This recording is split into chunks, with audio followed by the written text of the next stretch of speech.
You have heard the story by now. California is dying. The taxes, the exodus, the moving trucks headed for Texas, the businesses packing up one by one. Every headline says the Golden State's best days are behind it. But here is what they are not telling you. While everyone argued about who was leaving, California quietly started the largest construction boom in its modern history. A bullet train is finally getting tracks. A reservoir bigger than anything the state has attempted in 50 years is clearing its final permits. An airport is being rebuilt from scratch, and a group of billionaires is trying to build an entire city out of nothing. This is not a rendering. This is not a press release. Cranes are in the ground right now in 2026. Today, we are counting down the 8 megaprojects that will make California unrecognizable by 2030.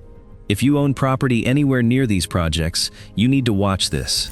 If you are thinking about buying in California, you really need to watch this. Let us get into it. We start in Anaheim, in a district most people only ever see from a parking lot.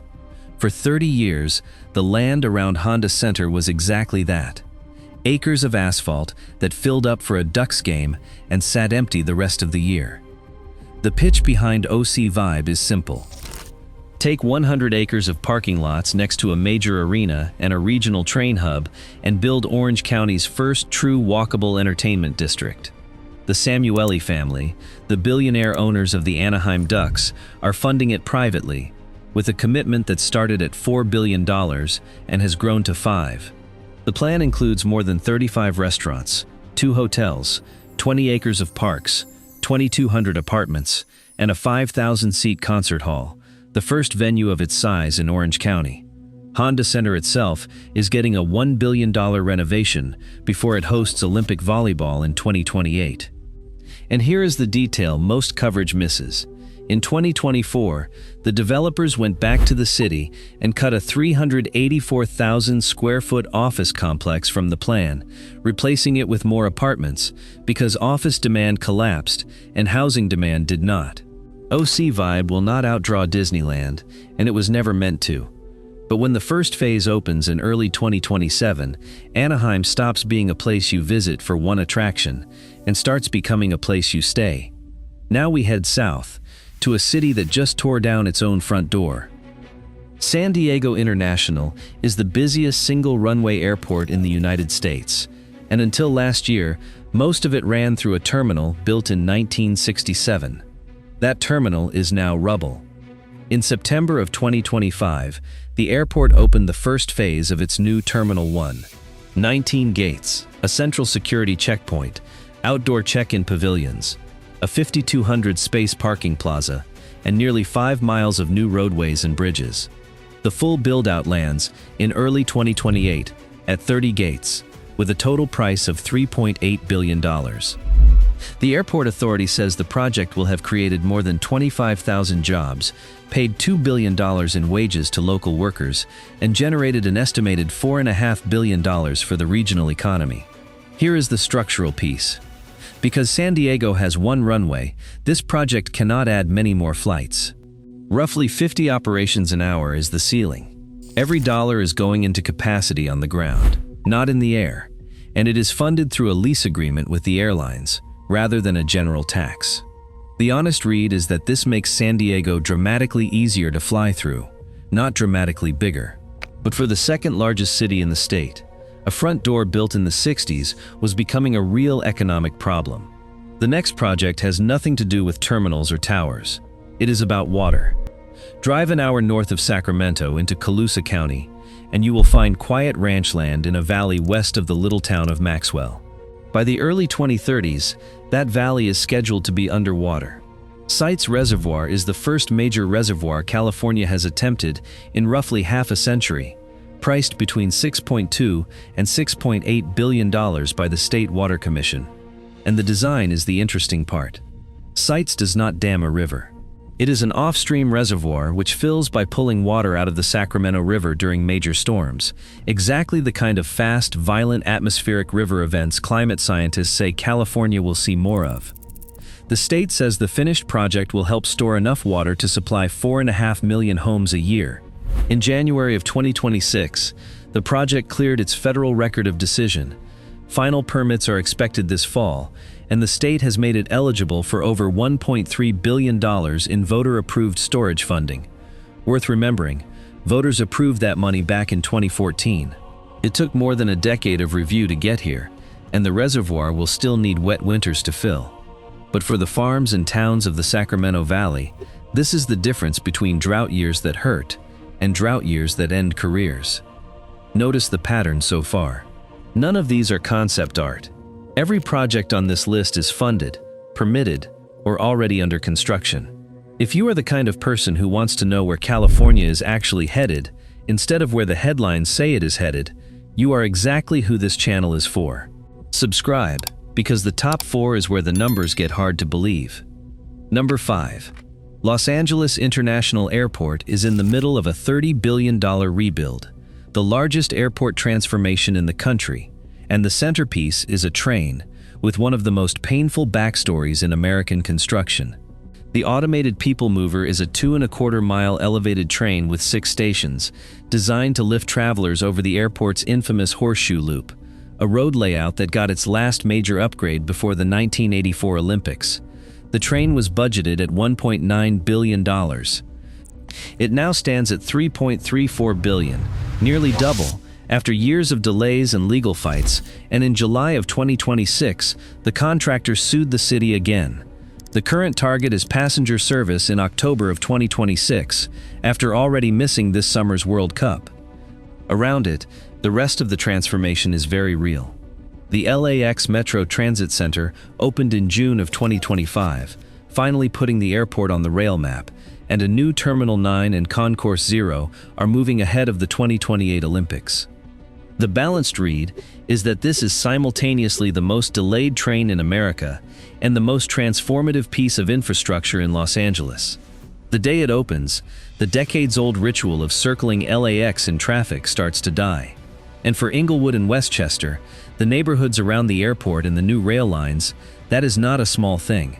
Number 4 stays in Los Angeles and goes underground. For 40 years, Angelenos were told a subway under Wilshire Boulevard was impossible. After a methane explosion tore through a clothing store near Fairfax in 1985, Congress banned tunneling through the area for decades. That ban is history, and so is the excuse. The D-Line extension is a $9.7 billion project, pushing the subway 9 miles west from Koreatown to Westwood, 7 new stations, bored directly through the tar and methane zones engineers once refused to touch. Section 1 opened on May 8 of 2026, running from downtown to La Cienega in about 21 minutes. Century City follows late this year, and the final stretch reaches Westwood and the VA hospital in 2027. Including a station near UCLA, which happens to be the site of the 2028 Olympic Village. That deadline is the forcing function behind all of it. Metro's Olympic project list runs over $3 billion on its own, and it cannot slip, because the athletes arrive whether the trains do or not. At roughly $1 billion per mile, this is some of the most expensive transit ever built in America, and that deserves scrutiny. But when it opens, downtown to UCLA drops from a 75-minute bus ride to about 40 minutes by rail, and the west side of Los Angeles joins the subway map for the first time. The next project leaves the city entirely, at 200 miles per hour. Brightline West takes the number 3 spot because the scale here is undeniable. This is a private company building America's first true high-speed rail line, 218 miles down the median of Interstate 15, connecting Las Vegas to Rancho Cucamonga at speeds up to 200 miles per hour. The trip that takes 4 hours by car on a good day drops to about 2 hours, with a Metrolink connection carrying riders onward to downtown Los Angeles. Forecasts call for around 11 million one-way passengers a year. The company broke ground in April of 2024, and the civil work is real. The Las Vegas station's parking structure is rising south of the Strip, and crews are preparing the freeway median across the desert. Now the honest part. The price has nearly doubled, from $12 billion to $21.5 billion, according to a federal transportation document from October of 2025, and the completion date has slipped from the 2028 Olympics to late 2029. And here is the layer nobody talks about. The stations in between, Victor Valley and Hesperia, high desert towns most Californians drive straight past, are about to sit on a rail line connecting the two biggest entertainment economies in the West. If this train runs, the high desert becomes commutable in a way it has never been in its history. If you are still watching at number 3, you do the math on big claims before you believe them. And that is exactly the right instinct for what comes next. Subscribe, because number 2 is the most famous construction project in America, and number 1 is a city that does not exist yet. Number 2 is the one everybody loves to mock. California high-speed rail was sold to voters in 2008 as a $33 billion line from San Francisco to Los Angeles. Today, the estimate for that full first phase runs as high as $128 billion. Washington clawed back $4 billion in federal grants in 2025, and not one paying passenger has ridden a train. That is the story you know. Here is the part they are not telling you. In the Central Valley, this project has quietly crossed the point of no return. Nearly 80 miles of guideway are finished. 58 bridges and viaducts are complete, with 29 more underway. $15 billion has already gone into the ground. The authority has ordered 335,000 concrete rail ties, and track laying on the first stretch is scheduled to begin by the end of 2026, the first actual rails in the project's history. The plan now is a 171-mile electrified line from Merced to Bakersfield, priced around $35.7 billion, with service targeted for 2033 and up to 8 trains a day through the valley. The balanced verdict writes itself. This will not connect San Francisco to Los Angeles by 2030, and anyone who tells you otherwise is selling something. But by 2030, the Central Valley will have visible tracks, wires, and stations rising in downtown Fresno, Merced, and Bakersfield, backed by roughly 19,000 construction jobs at the peak. That is why patient money has started looking at Fresno and Bakersfield, two of the cheapest big city markets in the state, sitting directly on the line. And yet, number 1 makes even a $100 billion railroad look conventional. Number 1 is not a building, a train, or a dam. It is an attempt to do something America has not seriously tried in generations. Build a brand new city from a blank map. The story starts around 2018, when a Delaware company nobody had heard of, Flannery Associates, began quietly buying farmland in Solano County, between San Francisco and Sacramento.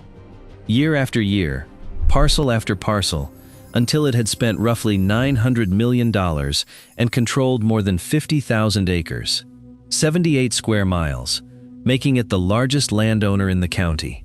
Much of that land wraps around Travis Air Force Base, and nobody knew who was behind it. It got so strange that the local congressman publicly wondered whether the money was foreign, even suggesting it could be tied to Chinese intelligence. Then in August of 2023, the answer came out, and it was stranger than the theories. A group of Silicon Valley billionaires, including Mark Andreessen, Reid Hoffman, Laurene Powell Jobs, and Michael Moritz, led by a young former Goldman Sachs trader named Jan Sramek, planning a walkable new city of up to 400,000 people. The backlash was immediate, and a 2024 ballot measure was pulled before voters could kill it. So the project changed shape. Today it moves through Suisun City, the smallest and most cash-strapped city in the county, which is studying the annexation of 22,000 acres of California Forever land, with a draft environmental report circulating this year and a proposed shipyard now attached to the vision. Be clear about the verdict here. By 2030, there may be nothing vertical on that land, and the local opposition is real and organized. But the land is bought, the money is patient, and the process is moving. Whether it becomes a city or a cautionary tale, more than 50,000 acres of California's future is now controlled by a handful of people, and every property owner in Solano County is living next to the biggest land bet in state history. So what ties all 8 together? 3 forces. First, a deadline. The 2028 Olympics turned decades of someday into a hard date, and it is dragging the airport, the subway, and half of Anaheim across the finish line with it. Second, private money is stepping in where government stalled. A hockey family is building a district, a Florida rail company is building a bullet train, and tech billionaires are trying to build a city because they concluded the state would never move fast enough on its own. Third, California is finally paying down a 40-year infrastructure debt. The water systems, airports, and rail lines on this list were all built for the California of the 1960s. But understand, this is not one California anymore. The money is concentrating along a handful of corridors, from the Vegas line to the Wilshire subway to the Central Valley spine. If you are near one of them, you will feel the boom. If you are not, 2030 might look exactly like today. From a concert hall in Anaheim to a runway in San Diego, from a flooded valley in Solano County to a city drawn on ranch land in Solano, this is the California the Exodus headlines skip. The moving trucks are real. So are the cranes. If you are thinking about buying, the window is the years before these projects finish, not after.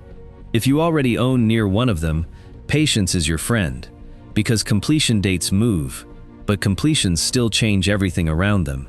And if you are a skeptic, watch the deadlines, not the press releases.